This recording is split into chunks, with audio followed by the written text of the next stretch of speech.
ఇలా ఇంత గలీజ్గా ఏడబూసి ఆడే ఉన్న మళ్ళీని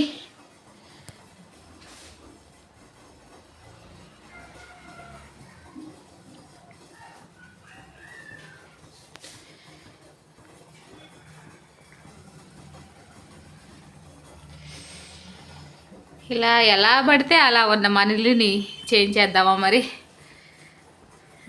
ఇల్లు కాదు, ఓన్లీ ఇది వంటగదే. సరేనా?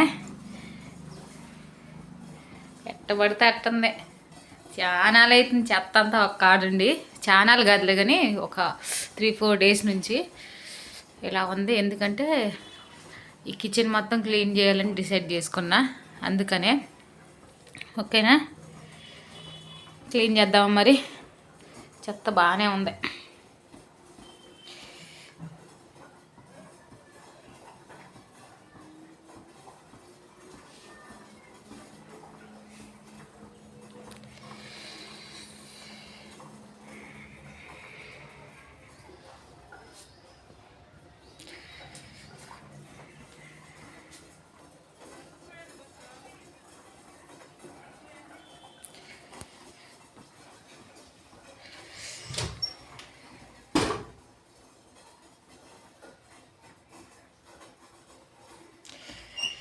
అంతా క్లీన్ చేసి నీట్గా సదురుదాం.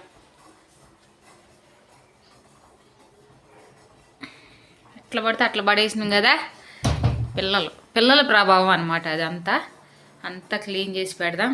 ఓకేనా? ఈరోజు అంతా ఇదే పని మనకి.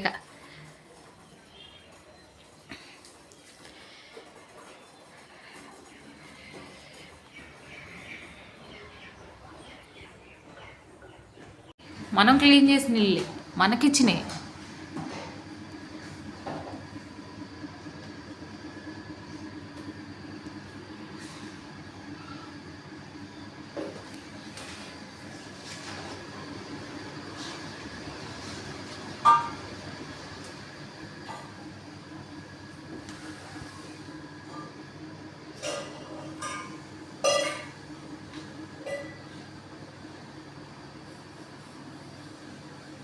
అన్నీ తీసి క్లీన్ చేసేసరికల్లా చాలా టైం పడుతుందన్నమాట.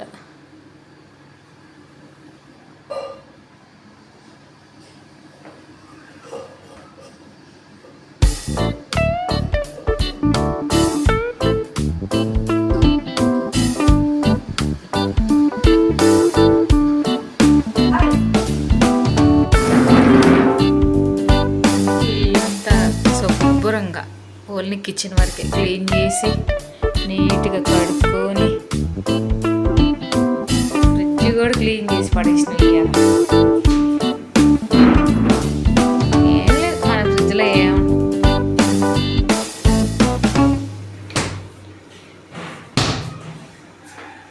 పేపర్లు కూడా వేసేసా నీట్గా.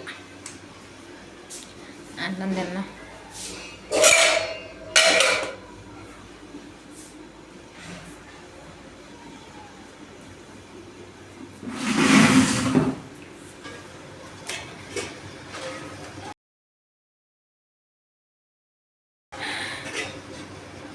కరెక్ట్గా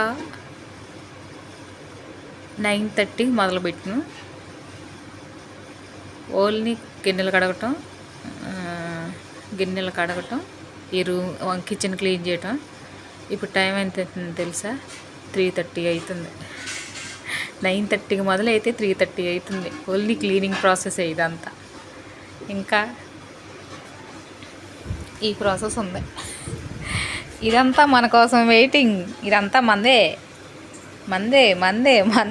ఇదంతా మందే. కర్త కర్మ క్రియ అంతా మందే. అక్కడ కూడా మన కోసం వెయిటింగ్. దేవుడా, ఎన్ని సర్దాలు. ఇంకా ప్రాసెస్ పట్టిద్ది. చూద్దాం. చెప్పాలంటే ఇప్పుడు నైట్ 7 అవుతుంది. ఇప్పటికి అయిపోయిందనమాట ఇల్లు సర్దటం. మొత్తం పడేసి అన్నీ క్లీన్ చేసి సర్దుకునేసరికల్లా నైట్ 7 అయింది. అమ్మ, ఇప్పటికి అయిపోయింది నా పని అయితే. ఇది